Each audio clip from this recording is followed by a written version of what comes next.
Welcome to the unboxing and build video for the 8031 based single board computer designed for VCF Southwest 2023 by Raymond Jet of Arcade Components. I have this box consisting of everything that I need to build this computer down to the power brick. All I need is my soldering station. I have some MG Chemicals rosin core solder, some basic tools like a screwdriver set, a multimeter, a pair of wire cutters, and the build sheet queued up on my computer. I also have these 3D printed lead benders that, although not required, are extremely satisfying to use.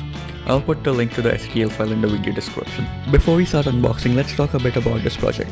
The goal of this kit was not just another homebrew computer, but upcycling and recycling. That is evident before we even open the box with this tape that some of you might recognize is from Fry's Electronics. About half of the 8031 microcontrollers from the 100 kits made for this event were from Vegas-style slot machines, arcade games, and other computers. The EPROM that has BASIC pre-burnt on it are all sourced from Computer Reset in the DFW Metroplex. If you don't know what Computer Reset is, you should definitely watch the 8-bit guys and LGR's videos. I'll put the links in the description. The other components came from surplus stores in the Silicon Valley, as well as local stores in the Dallas area, like Tera Electronics, BG Micro, and others. You'll find more about it in the build sheet, whose link I have in the description as well. So let's get started with the unboxing. Firstly, we have this anti-static bag of dip sockets to mount all the ICs on. Then this bag of IC, which has the microcontroller, ROM chip, the quad NAND gates, the USB to TTL controller, a smaller bag of components like the resistors, capacitors, diodes, this power cable, a 9V DC power brick, and finally a printed circuit board to mount all the components on. So the idea while populating a fresh board like this is to start with smaller, shorter components and then proceed to larger, taller components so that you're not struggling with space. So as instructed, we first ordered the 8.1 microfarad monolithic capacitors C1 through C6 and C9 and C10. They're not polarized, so it doesn't matter what direction you put them in. I'm going to use this 3D printed lead bender, ensuring that the capacitor markings are facing the top. It's not necessary, but I like it because it looks neat.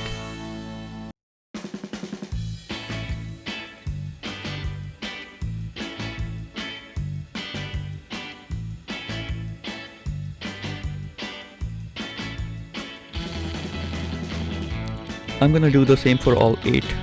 Bend the leads, install them on the board, bend their legs so that they don't fall out when I turn the board over to solder.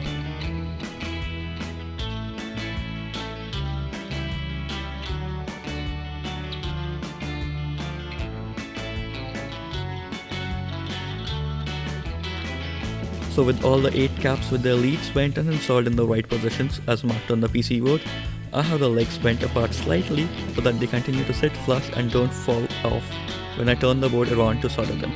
I have set my soldering station to 350 degrees Celsius, which is 662 degrees Fahrenheit and 623.15 Kelvin if that's the scale that you use. I'm no soldering expert, but I've been soldering for fun since I was 12 and would like to share a technique that works for me. You may have a different technique to do this, and as long as everything works, that should be perfectly fine too. What I like to do is to ensure that the tip of the soldering iron is tinned. You do this by first wiping off the tip on a wet sponge and then applying some solder on it. It is important that the sponge is wet, else you'll rub the solder right off the tip when you wipe it and you'll have a hard time getting anything to stick. With a tinned tip, you want to heat the solder pad and the lead for a hot second and then touch the solder and let it flow until it fills up the pad completely. Remove the solder and then the iron tip from the joint while wiping it on the lead for a perfect Hershey's Kiss kind of joint. You don't need to press the iron hard against the joint, just let the heat and the solder do all the magic. It may appear as if I'm forcing the board down and pressing hard with the iron, but that's just because of the awkward angle that I'm shooting with. I do the same for all the 8 caps that we installed, that's 16 leads. Once you're done with soldering, you can cut off the excess leads with a wire cutter, a tad above the solder joint, and hail presto, you have a first set of components soldered in place. While cutting the excess leads, I like to hold one end of the lead so that it doesn't fly off and poke me in the eye. This may or may not be from my own personal experience. Next, we move on to soldering 2 resistors in R1 and R2. Be careful that they both have different resistance. So R1 is 82.2 kilo ohms, which would be represented by these color bands on the resistor. If you look up the resistor color band chart, we can decipher that 82.2 would be gray, red, green, red, brown, which is this one right here. Resistors are not polarized either, so you can install them in either way you like. But I like to install them with the colored bands facing in the right order. So by the process of elimination, the other one should be a 180 ohm resistor that goes into R2, but we verify that nevertheless. Brown, grey, black, brown. Yep, that is 180 ohms.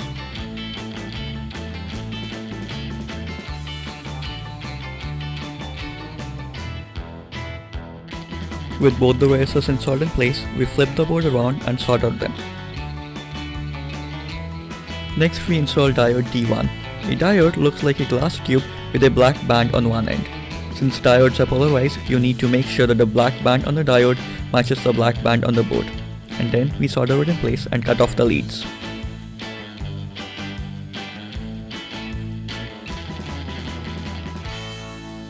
Next, we install the snap micro switch at SW1. The legs should align and click in place. If they don't, rotate the switch by 90 degrees, flip the board around and solder it in place. Next, we have this red LED. It has unequal lead lengths. The longer end is the anode or the positive, while the shorter leg is the cathode or the negative. The other way of identifying the polarity is to look inside the LED. The side with the larger part is the cathode, as shown in the diagram. The cathode should go in the black filled part on the PCB. Beware, since the first version of this build sheet had an error in this step. Once placed, we solder it in place. Next, we install the barrel power jack in place. It goes in only in one way, with the port facing the edge of the PCB, so that's straightforward. We then install the 6 dip sockets in place. Do note that they have this semicircle cut on one end that we need to match with the marking on the circuit board.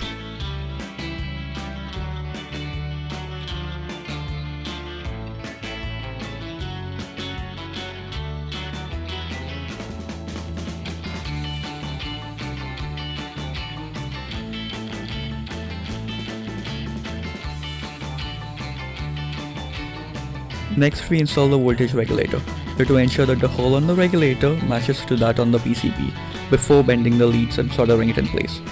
Then, we insert the M3 screw provided in the kit from the other end with the spring washer in place and tighten the nut with your fingers.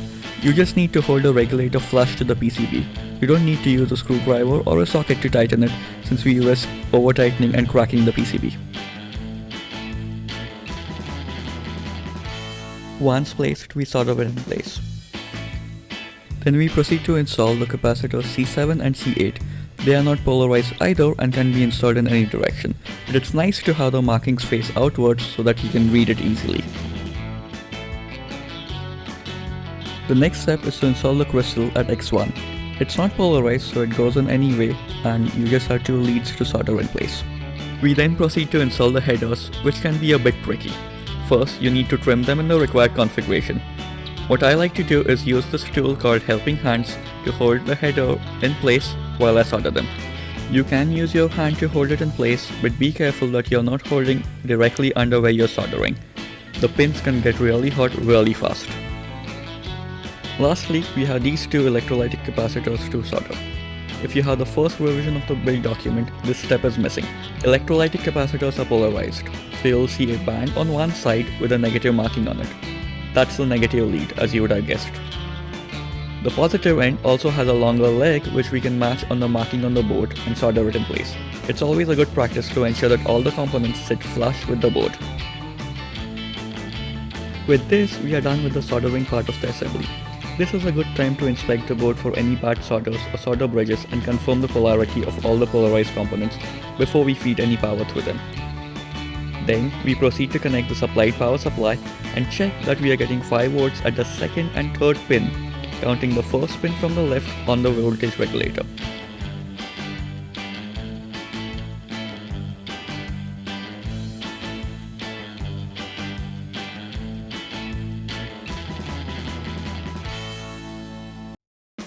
If the board passes this test, we can go ahead and install the IC chips in their respective sockets.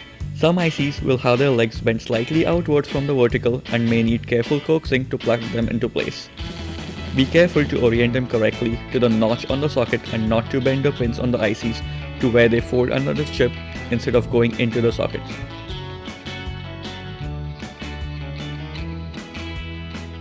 The last step is to connect the USB to TTL serial adapter by using the jumper wires to connect DXD, RXD and ground pins from the adapter to the relevant pins on CN3 of the computer that we just built. After this, you can connect the USB port to a regular computer and power the board on.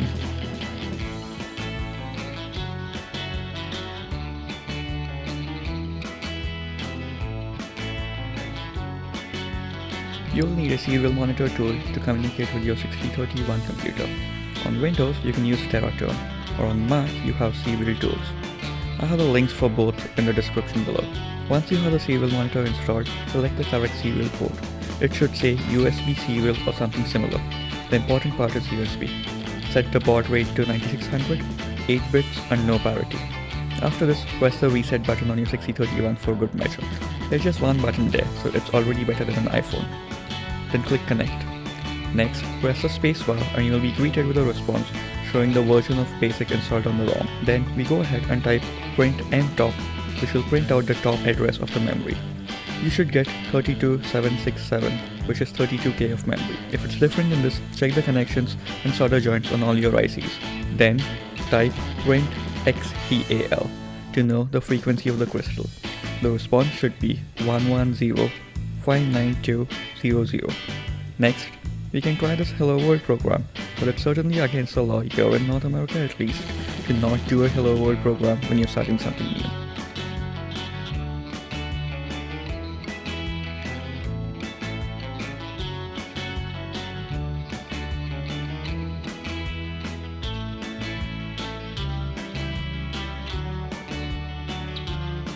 So with this, we brought our very own 6031 based computer to life. In the following weeks, we'll explore more stuff that we can do with this. Thank you for watching.